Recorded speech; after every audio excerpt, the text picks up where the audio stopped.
Hey folks, thanks for watching that break. So we're getting vetoes done here in a moment. They're actually going to be a little bit delayed as Optimus, his ally uThermal, went AFK a little bit before they were ready to do vetoes. Excuse me, so hopefully that won't take too long. I guess while this does wait, I would like to draw your attention to something other than the match arena and a bit of an off-topic thing. And that is, if you type !giveaway, there is a giveaway going on.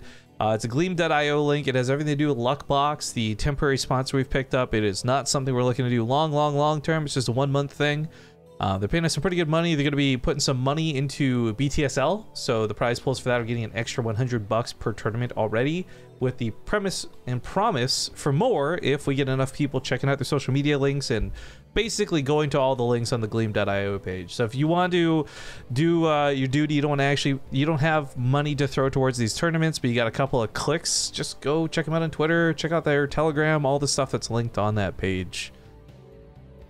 Cute. And there's a chance for you to win a StarCraft 2 Pro plushie, which, hey, it's better than nothing. I mean, the Pro plushie is not really a plush. Because when you say plushie, it's like very soft and squishy, and there's a music box in it. So I love that it does make probe sounds though. Like, oh yeah, of course. Like, I would take the probe sounds over hugging it at night to my face. Like, I'm okay with that. Yeah, 10 out of 10 agree. But yeah, as pointed out, or a prize choice of your equivalent value. So if you guys decide, like, look, I already got a pro plushie and I won, can I get like something that's worth the value of it? Yeah, that's also cool. It's no problem. But also you got a recorded voice message from Rifkin for you to use at your pleasure and leisure. So could you please buy the probe, hack it up, change the voice box so it's Rifkin going vroom, like macaroni. Sew it back up and then send it to them. That would actually be hilarious. I would that would be both equally disturbing and funny. You receive it, you're shaking it so it makes the noise, and you hear like Rifkin say, Germany is located off the coast of Italy, and I'm like, you're like, what? What is this voice that came through? Why is it so incorrect? I think that'd be worth it. That's an equivalent value. What's the value of your voice message? Priceless. Also, so I talked about a Kickstarter a little while back. I want to kind of, I guess this is free advertising for, but if you guys didn't see, there's a Kickstarter out there called The Buttress. And it's for a butt-shaped pillow. And the cover is like yoga pants material. So, you know, whatever. It got fully funded as of last night. So I'm super excited to now wait a year to finally have it made and shipped. And to get my own butt pillow to thoroughly enjoy. I'm happy you're happy. Oh, also, I'm really curious about this. Where did did it fall off? I got a very interesting mail letter that I need to follow up on. I got a thing saying that somebody had registered mail forwarding to my address or for my address. Does that mean mail that would come to me goes to this person? Or does that mean mail from that person at their old address would go to my address and they fucked up? I think the latter. Okay, because I'm like, if they could steal my mail, that's some BS. Should he have consent for that? I mean, the latter could still be used in very malicious ways. Like, I'd be worried about both, but yeah, I gotta call him and figure out what's going on. I was like, okay, that's strange. Yeah, I got a package back, and I hate the post office sometimes because they aren't very clear with what was wrong with the package 9% of the time. Sometimes they cross out the postage, and I'm like, oh, it wasn't a postage, or they put like a question mark near the address. I'm okay, it was wrong address. But like this time, they just put, I would show you, but there's my address on it. Like it looks like an RT, and I'm like, what does that mean? They want retweets. Yeah, right. Easy. Man retweets. I just tuned in to hearing about a butt pillow. Yeah, dude, and it looks so comfy. It's fantastic. Yeah. Ah. Well played. I appreciate that. That was good. But the thing about this pillow, right? You look at it. Okay, yeah, it's a little bit pervy, the concept of it, but realistically, when you look at the designs of how people are like resting on it, I know it's a little bit silly, but I'm like, you know what? That actually looks really comfortable. Like, it's kind of like one of those massage tables where it's got the hole for your face to go in, except it's the slit in the legs, right? Like, I don't know. I totally bought this thing just for memes, but I actually think I'll probably really like it when I get it. Anyways, we finally have vetoes done, so we can put some pause on some of the awkward conversation at least. Rifkin, that's the creepiest shit I've ever seen. What my? Is it though? I feel like there's a lot worse. Like if I start talking about like, hey guys, I ordered a real doll or something like that. Spent like $7,000 on like a sex doll, then like yeah, that falls in category of creepy. This is just a pillow, man. Yes. Yes to all those things. I hate this. I can't even remember the name of the movie. The only reason I know what a real doll is because that movie with Ryan Gosling where he had like that blow up girlfriend, real doll girlfriend thing. Ryan Gosling. I think it was him, wasn't it? It was a really awkward movie. I don't recall seeing this, but it could exist. Maybe someone in the chat knows. But yeah, I totally did a Google trip. People are like, how does Rifkin know how much it costs? I did a Google. I'm like, because my first astonishment was like, the low end models are like $5,000. I'm like, yo, who's got $5,000? Yeah, I'm like, the low end, right? What does it mean? The cheaper ones? With like cheaper material, like I don't know. I didn't do that much research into it. I just saw price ranges were varied between like 5,000, 7,000, like 10,000. I'm like, that's too much money, man. That is like, I want researching on this. Well, that's for me where I'm like, even if I wanted to be super pervy with this, I'm just not fiscally able to be. It's too expensive. You're not fiscally? I'm so glad you emphasized. Financially, whatever. All right, guys, it's the elimination series. It's game number 1. Lars and the Real Girl. Thank you, chat. Don't recommend watching that movie, but that's the one I'm talking about. Anyways, it's game number 1. Is the elimination series. One of these two teams is about to be kicked out of the tournament maliciously. We got some subs coming in. We'll give you guys some love in a sec. But first off, we got to introduce the players. And in the top middle spawn location, we've got the orange Terran Optimus with his now Terran ally uThermal. Oh. In the bottom positions, it is the red Terran PracticeX and the yellow Protoss Larry.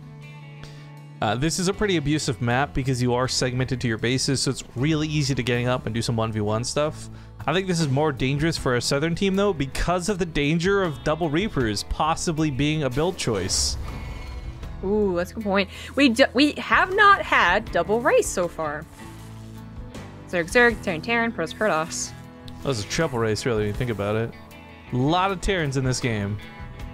Yeah, but they've never been paired up together. It's always because, you know, the idea is there's some complements. Protoss covers Zerg's late game or vice versa or whatever, but Terran and Terran, they are kind of an all-around race, and this is literally what they're designed for, so I feel pretty confident talking about this. Like, they kind of cover all bases. It's the diversity hires we had to get for the tournament. Anyways, like, they can be really aggressive early on with the quadruple racks, which is what they're doing. Did he not see this? I don't think so. Oh, Larry did not scout the second barracks. And of course, uThermal's doing the same thing. So like, Rifkin's a god who's just lost to this actually too many times playing himself. Double Reaper's so gross on this map. Well, we'll see. So PracticeX cannot cover himself or his partner against both players. But if Larry's given time to get to a stalker, that is very helpful. PracticeX may have also lost to this too many times because with almost no scouting that indicates this is what's happening, he does have a bunker coming up just to be safe. Yeah, there is really nothing to determine. Like, he didn't ever scout uThermal. The gas guys doesn't reveal anything. In fact, one gas expand would be what was revealed. So this is him playing very, very safe against double Terran. The problem is, he can't help his partner. So while the bunker is something they could eventually break, why bother? Why not just go towards Larry? Exactly. He's going to try and catch the Reaper out here. I do imagine there's going to be some degree of why bother. But Larry's getting time to get the stalkers that he's chronoing them too. Like, he knows how dangerous this is. So... there's still The problem, though, this is literally double the rate of usual for Reapers, and that means double the amount of grenades and crowd control, where, you know, at least PracticeX could have his own crowd control, his own grenades, not the same for Stalkers. Ooh, these Reapers are going to catch those Reapers, though, at this rate, or they'll slip on by. What the what? They're so weak, though, that the pros will literally kill them, and this has been full stop. Well, they weren't dedicating all in with this either, though. So the upside is, back at home, they have taken leads. You know, PracticeX doesn't have as many SCVs. They don't really have the possibility to counter, but they're getting bunkers down just in case. So, like, everyone's playing super safe. Yeah.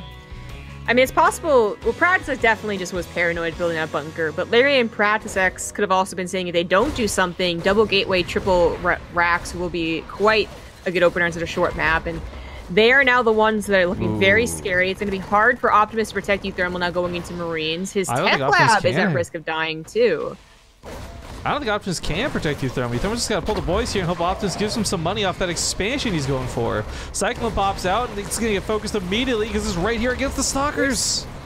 There'd be too many Reapers anyways. Like, the Stalkers are just made it easier. uThermal is dead. Can Optimus prevail without his partner? Seeming unlikely. He's going to go for the gold, though, and try to make up for that money game. He's going to need to literally get to, like, Medivacs with Stim. And then he has a shot, but that's still a long ways away. Still halfway to Stim. Still putting to that factory. That is the only way. He has to win out in the mid-game. And Larry and PracticeX are giving him time. If they never check the base, that would be truly terrible. Oh, they checked the base. Also, by the way, I know there's some questions about PracticeX here in chat. Guys, I'm just telling you, if you've played at a high enough level of 2v2, and I'm not going to pretend like I'm Gosu, but even just like Masters level 2v2, you see this shit all the time on this particular map. I am at the point where I hate playing on this map, and I play a fair bit of 2v2s. Like, this just happens all the time, so it's totally believable that you just predict this is coming out of two Terrans. Oh, I mentioned it to start the attack off, and it happens. Stim was a necessity. Stim had... That not completing means no chance to really fight this, frankly. Lack of mobility is a big problem. uThermal's not really able to do much, but other than maybe feed Optimus a bit. And I think they just lose game number one. Well, you know what? Two Cyclones do get across the map to Larry's base. Two Cyclones can get a lot of damage done. I was going to recall instead. Okay, it doesn't quite save his base, but he is lifted the command center, so he's got some potential to stick in this. Doesn't look good, though. Like, this is totally a Larry PracticeX game. Yep. If Stim was done, it would be done. Medivacs would be on the way. Optimus starts showing how good of a Terran player he is by dropping, by, you know, guessing fights correctly, because he's still going against mostly Reapers, as PracticeX only just recently finished up the rest of his barracks. That would be his time to shine, but he just has to...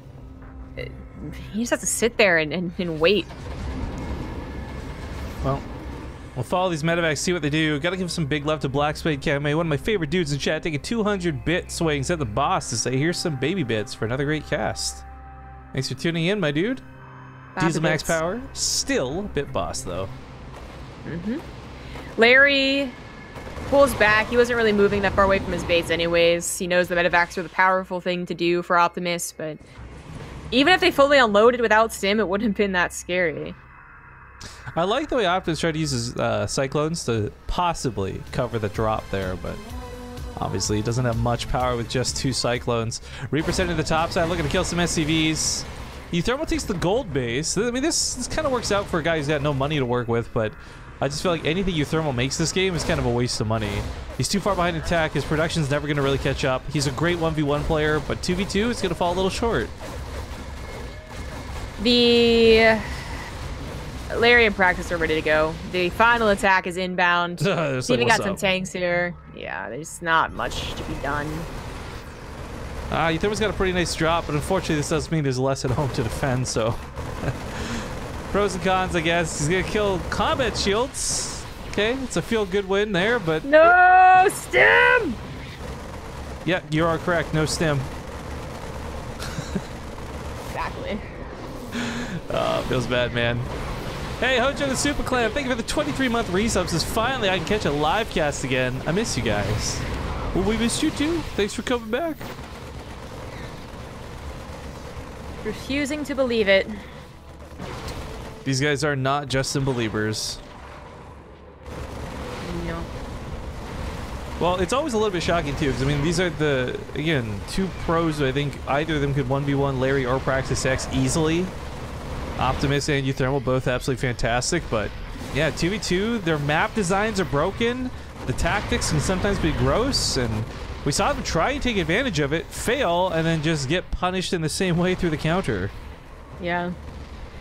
And even if, imagine a different way they play, even if they defend with 2 racks, not attack with 2 racks, it'll still be difficult to defend against a 2-gate 3 racks, because you are so split from your partner on this map. It's not just the length of it, it's also the map layout. GG. GG.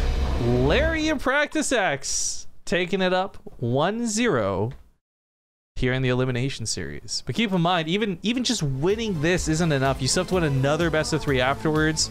I mean, the 2v2 team might be able to pull this through. It's tough to say, but they're in a good spot, at least holding on to their lives. Maybe just not great letting that map slip through. They thought they were going to get the advantage, but it was Larry and PracticeX. Overgrown facility.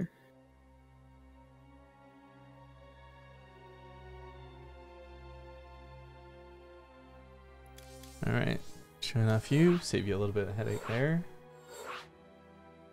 Very small amount.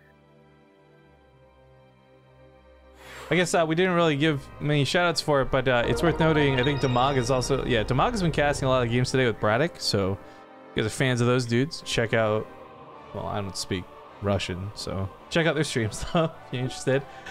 Black Spade Camry, again, this guy, I know that he's not supposed to put bits in here. It's like Jibby 2.0, 1,000 Banley's bust in chat after some spoons, some very lame spoons from Hella Zergling. Just need more Banlings. Yeah, that could have solved the Reaper problem. Oh, and then he combos it for a killing blow. Nice. Black Spade Camry taking bit, boss. Good celebrations, man. Glad to have you here. Yeah, we might be only at 14% of the bit goal, guys, but we're at 2,300% of donation goal today. It's going pretty well. Hey.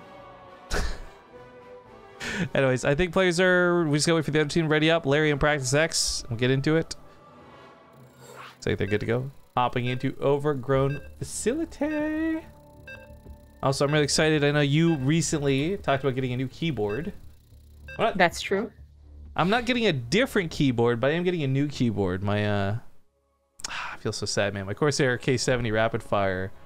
Super duper old. Because I got that thing when we started our partnership, so it's like 2.5 years old, but then I spilled Coke on it. Like Diet Coke. Yeah. Feels bad. So I've been using a WASD keyboard in the interim, but I'm finally getting the new one. It should be today, hopefully. Tracking says it should come today at least. But oh, don't trust tracking. Right? But yo, okay, I'm not sponsored by Corsair anymore, so you guys know this isn't shilling, because I'm not being paid to say it. But they got these cool new keycaps out. Like these, like, I don't know, they're white and they're made out of different plastic material. They felt so good. So I was really sad that like I had this keyboard for like a day and then like I couldn't use it anymore. So I'm waiting to peel all the keys off that keyboard and put on the new one. I'm actually super excited for that. But anyways, ladies and gentlemen, it's game 2 in this best of 3. It's the elimination series, so whoever loses this is out of the tournament with no prize money. And these guys are currently the ones leading. It's the non-pros. The 2v2 contenders, it's the combination of Larry and PracticeX. In the top right, it is the orange Terran Optimus. And the teal Terran uThermal. Yeah, uThermal was memeing around a little bit with Protoss earlier. I'm wondering if that was specifically for the Hearthstone Laser series, or he's just gone back because he lost the first series and he wants to play what he knows. Well, apparently he tweeted and said that his mom was disappointed in him for playing Protoss. So. Oh, okay then. Maybe that's why. I was curious to see like if that was just for the 2 racks. They thought they were gonna have the upper hand, but it was definitely the other way around. But back to good old Terran. Gas steal once again.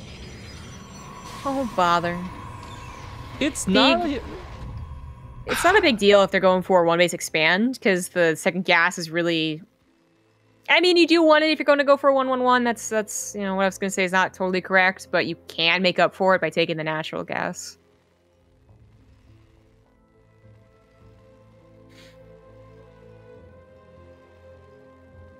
Yeah, I guess the other part of it too is if you were really truly gas starved, by the time it matters, I think that's when resource trading opens up, and you can be like, "Look, dude, float me 50 gas, please. Make up for this prick stealing my geyser." But yeah, he is expanding, so it shouldn't be a problem.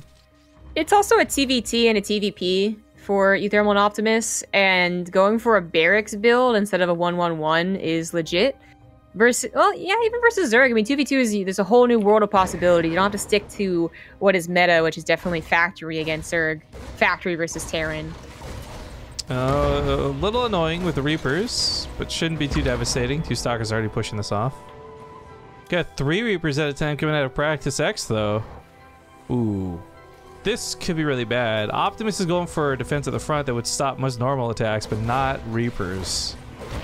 And in fact, that losing a Reaper here is even really bad too. They need everything to stop this, and they're gonna now realize, wait, there's a big attack coming, and somebody who expanded, this might kill them. Yeah, your base is totally safe, but your front is not. Now, as both are Terran players, they have walls. This is one of the problems with Zerg primarily, was that the Zerg would always be beaten down with no walls. Or in, I guess, one case is all Protoss, not able to build enough shield batteries. But Terran's front should hold for a while. It's going to be one person under attack, not the other, and the other one's going to have difficulty covering. So this is just going to be someone taking a lot of damage, and apparently it's Optimus. He has been chosen. It's better that it's Optimus, though, because at least he has a bunker to work around. uThermal had nothing. That being said, though, this Cyclone's going to spawn, and... Oh, no way. No way. Don't kill the pylon. I mean, he wanted to, too. Like, the Marines were attacking, there's just not a lot he could do. But if he kills the pylon, the shield barrier is a non-issue, so pylon on the other side. They're really digging their feet deep to kill Optimus here.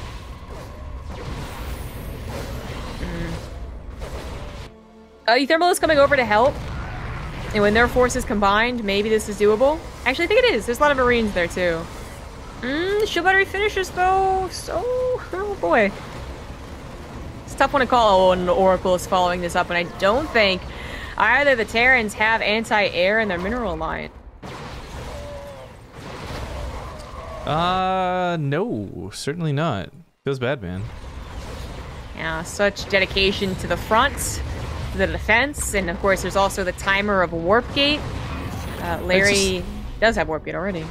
I can't believe a shield battery got built, and I furthermore can't believe it got used. Like, full energy used on this thing to keep these stalkers alive. I love it. I hate it.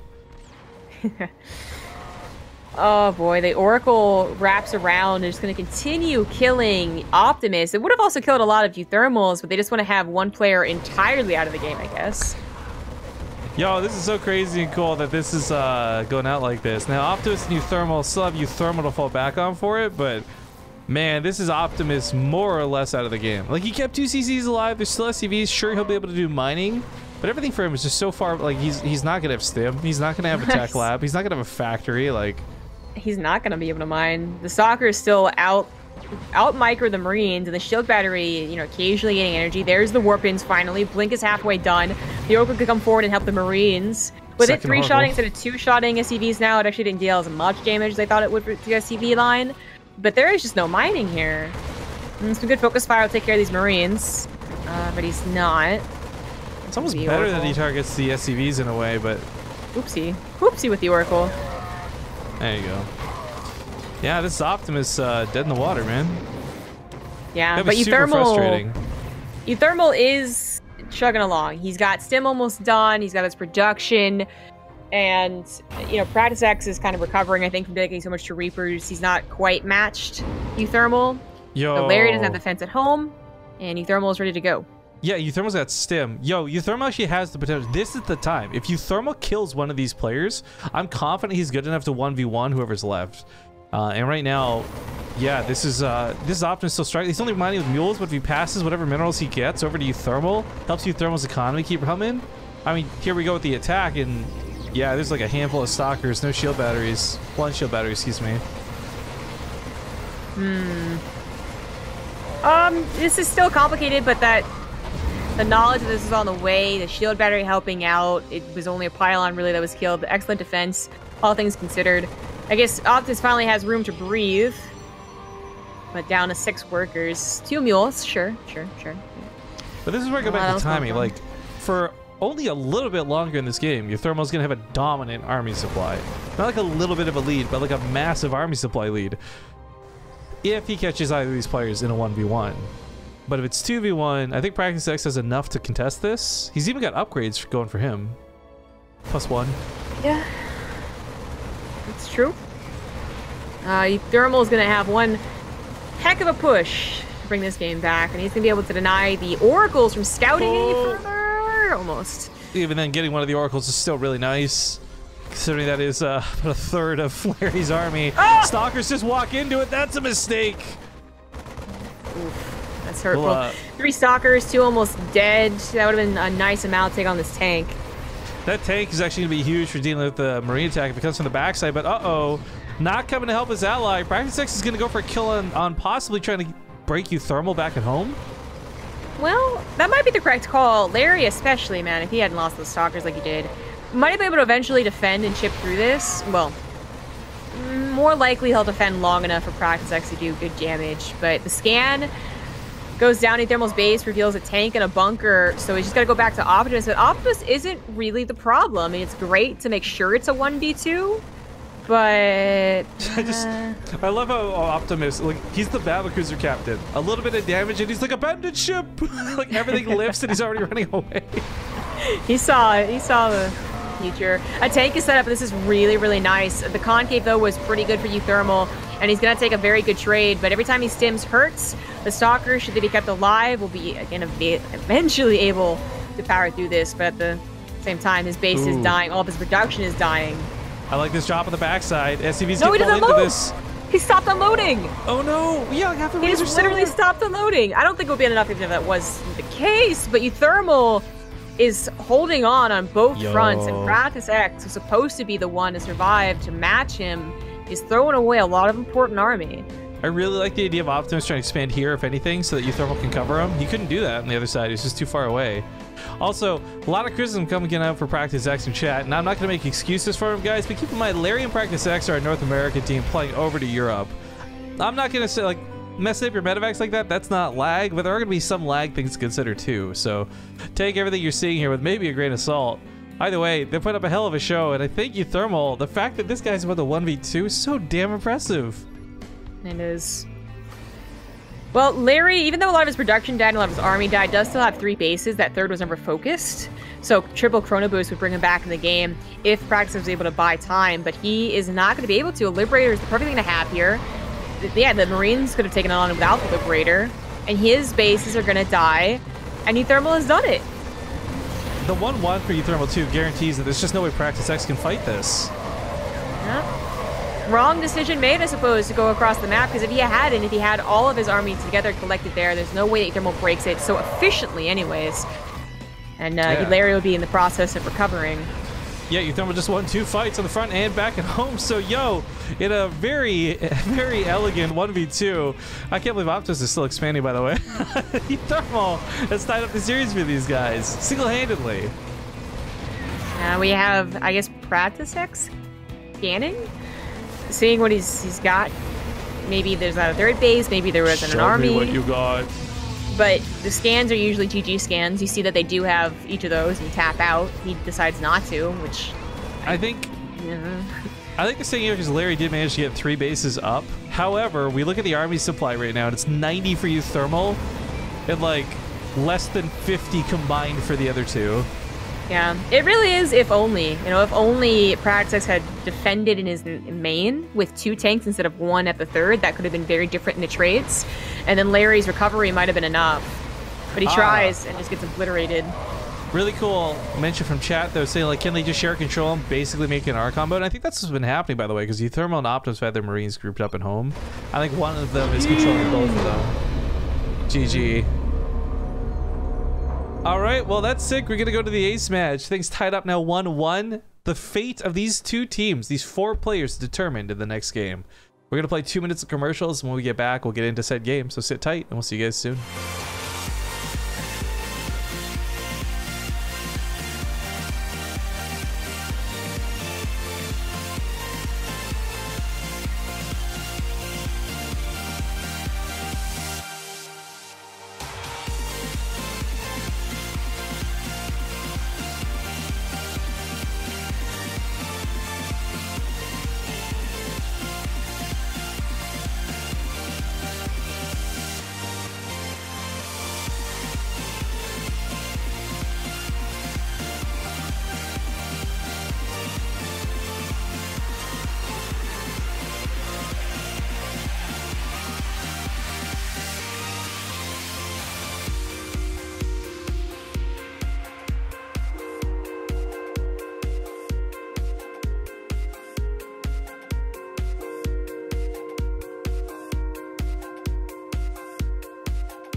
All right, folks, we're back. We're getting into the final games lobby as we speak. Big thank you to Zombie for hosting all these today.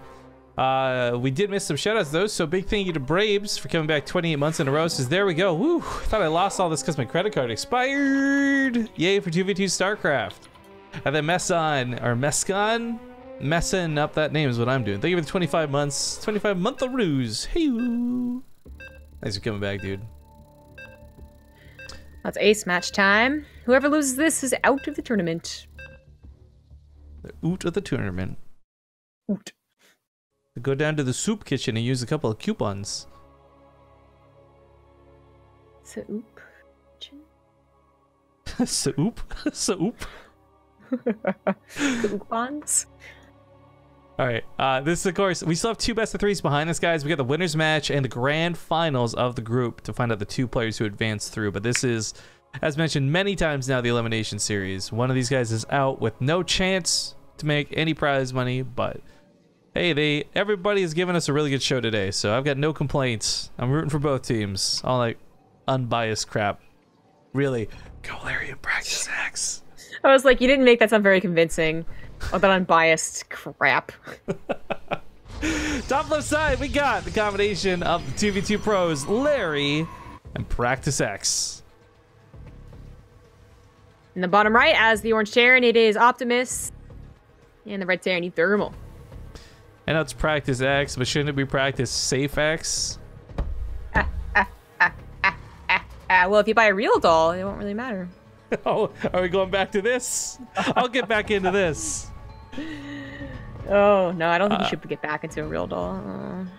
Dr. Zoidberg, MD, says, Base Trade, what is the Save a Streamer about? Do you mean this thing underneath Zombie Grub's name?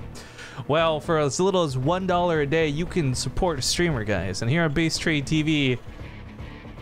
In the arms of an angel. Yeah, exactly.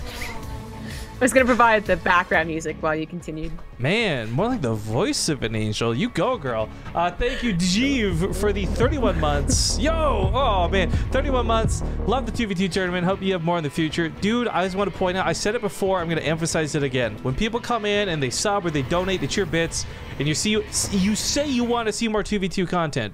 That lets us know to do more 2v2 content. It gets less viewers than average. The only reason we got a really awesome viewer count today is because Twitch has put us on the front page. Big love. Anybody coming in for the front page. Can I get a 1 in chat if it's your first time here at BaseTradeTV? You came for the front page?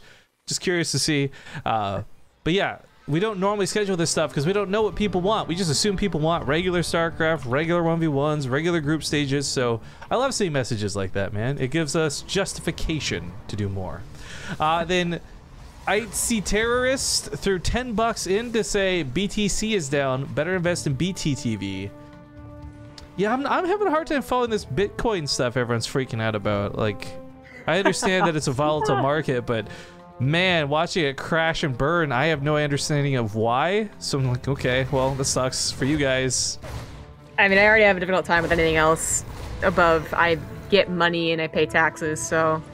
I just enjoy watching people's... It's not the memes, although the memes are funny. It's honestly watching people that are so vehemently, that's a hard word to say, defending it. Like, well, this is going to be the greatest thing ever, guys. Like, everyone has dips, which they might be right. I think it's very weird how passionate people got about it. Have you read the drama on this, by the way? Drama? I guess not. No. So, okay, to be clear, there's people like Maximus Black out there, right, who actually do this well. They're like, hey... you know what? I'll see this story for a moment, guys. Yeah. There's actually quite a few Reapers and Stalkers coming in, and this command center gets lifted.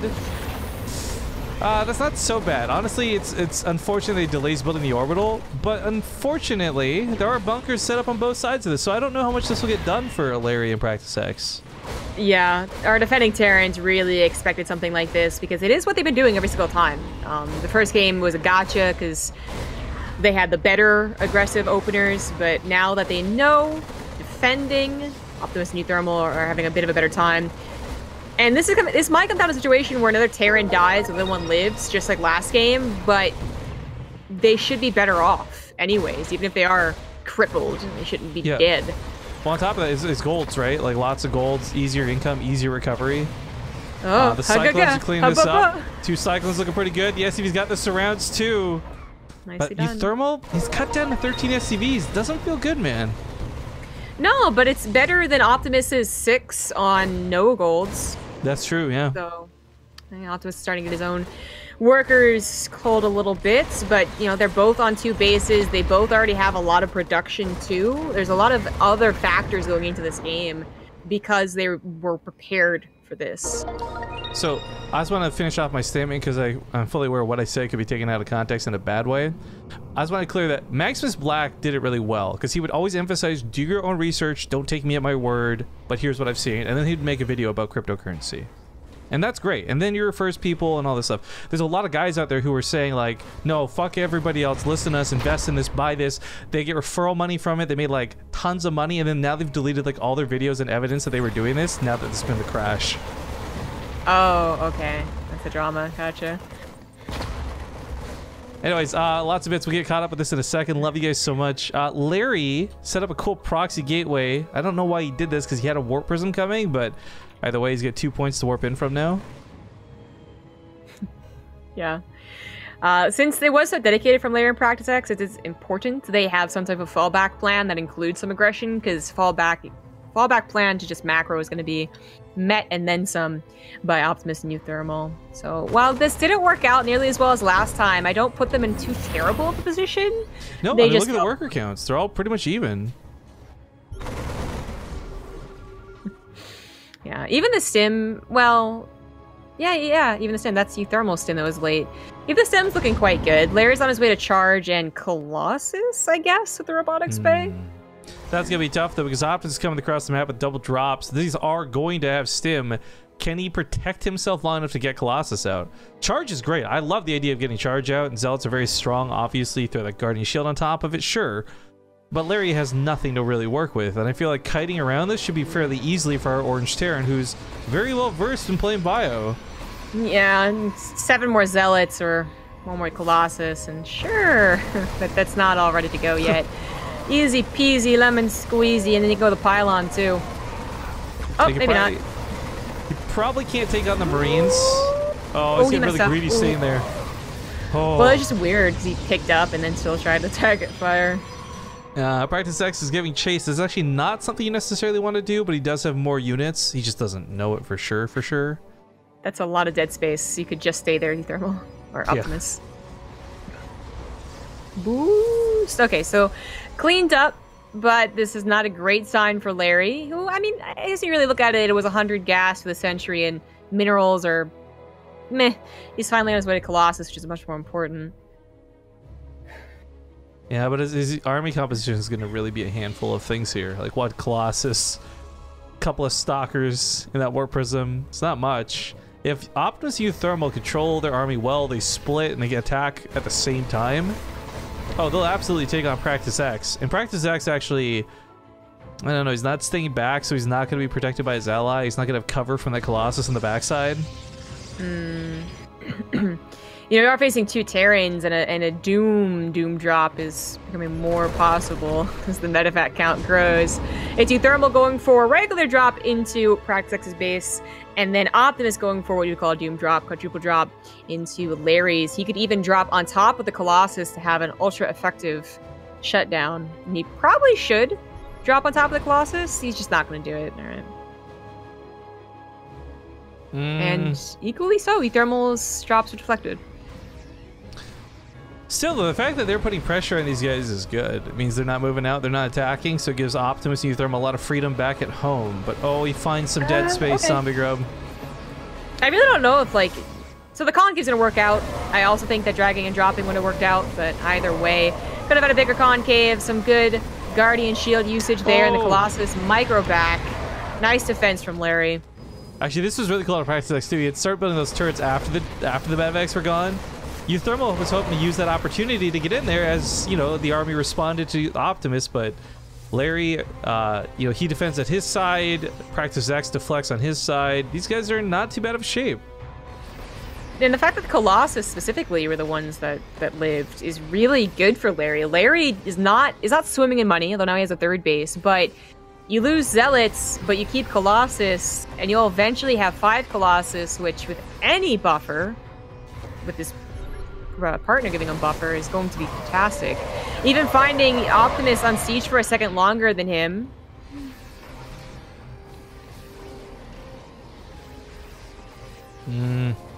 Double the tank count though.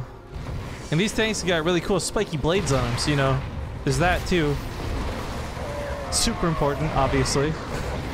Super duper.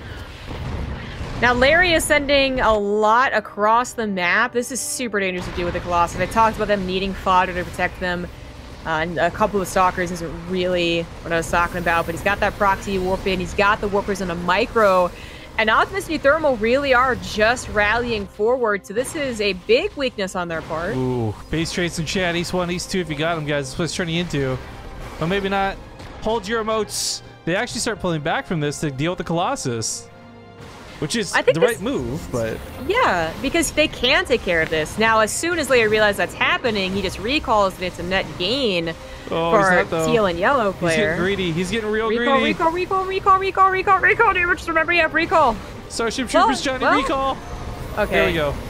If the Liberator's right there, maybe... Three, almost all 3 Colossus go down. Jesus. Oh, no. He got really greedy. He should have just taken half the SCV line and fallen back. That was really greedy.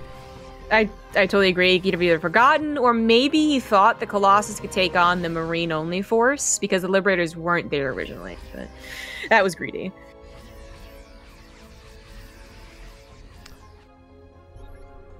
Well, we'll get the production tab back up. Sorry guys, I turned it off because there's a lot I was trying to show on the screen, but this army is going to be hard to beat. There's Liberators, there's tanks, there's 2 sets of tanks at that. Although Optimus's army gets pretty much floored right off the bat, this does not go well for Optimus.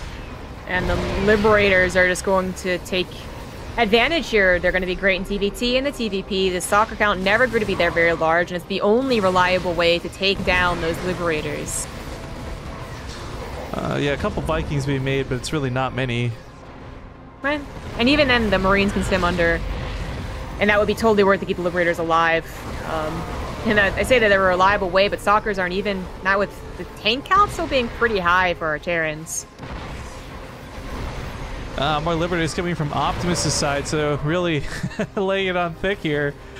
I had high hopes for our TV2 team, but this is looking pretty rough for them. Optimus hasn't recovered economically back at home, so he's still in a rough shape, but the army supplies for these guys, they look more than good enough to win the game.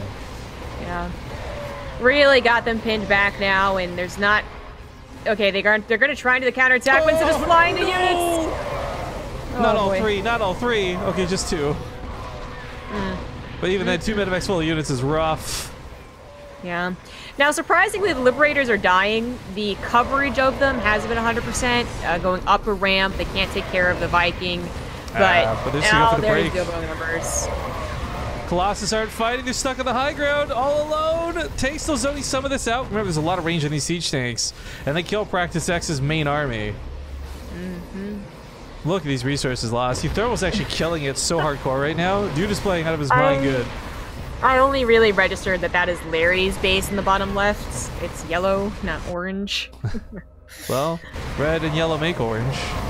Yeah. So, he's hopeful, but it's not just the economy that's dying, it is his army that's being bled little by little.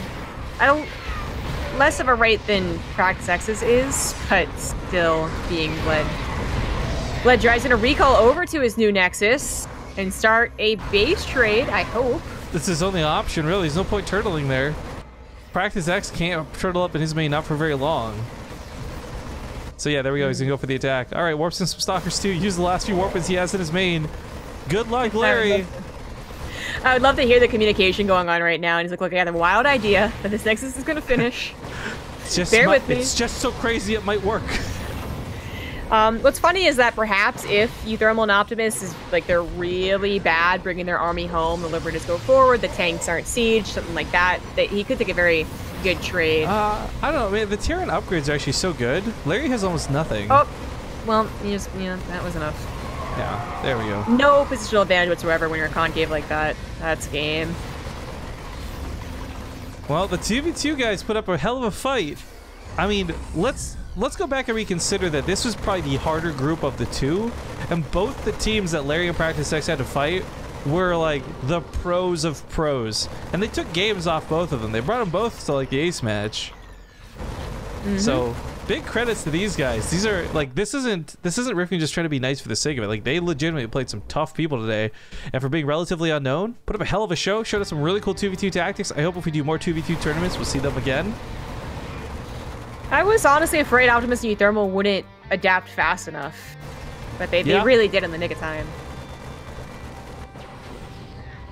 Well, as the game comes to an end here, going back to all these bits we missed out on earlier, thank you, Explosive Runes comes in for the first time with some bits and throws 1,500 of them in to say who wouldn't want more 2v2 content. Then Dr. Scotty, 200 bits comes in, says more 2v2s, and good riddance with 100 bits, 2v2s all the way. So good to see a lot of people have got some voices for 2v2 action. I will say, I wish we had the StarCraft Pro population to do like 3v3s or something like that, but 2v2s are the most viable, it seems. And I like seeing the team game dynamics. Yeah. Scans going down from Optimus, I guess. It's really hard to tell who's. The C exact. No, wait, those coming from Optimus. They scanned his own. Well, whatever. Scans going down multiple locations, trying to figure out where the openings are. Looks like they were perhaps scanning to see if they could take on the tanks, and now that PracticeX has Liberators, he is going to start chipping away at them. I don't know if it's a good enough thing, though. I mean, Larry's out of the game. It's 2v1. Even if you clear this front line, you're trying to take on uThermal and Optimus, who have more upgrades, better tech, more units. Yeah. Yep. Oh, no. GG. Yeah, if he was fighting to the last, that was pretty much the last. Not to him, Rifkin. There we go. GG. Right. Rest in peace, Larry and PracticeX. May your souls be guided into heaven. But this, well, a little bit sad to see one team get eliminated. This will mean that uThermal and Optimus have a chance to play in the finals of the group. Maybe be the last team out alive. But until then, we have our next series coming up. Hearthstone and a Laser returning to fight against Clem and Denver. This will be pretty neat because, as you noted, Clem and Denver didn't look that impressive during the qualifier. But if I'm going to be honest, Hearthstone and a Laser didn't look super amazing in their first series today. In fact, a Laser looked pretty good. Not so much Hearthstone. Yeah, I agree with that. Luckily, though, with Clem and Denver, there should be no cannon rushes to worry about. Anyways, folks, small commercial break. We'll get the lobby up. We've got a lot of people to invite, so we'll be a few minutes. We'll see you, in fact, exactly 2 minutes after these ads. Thanks for watching.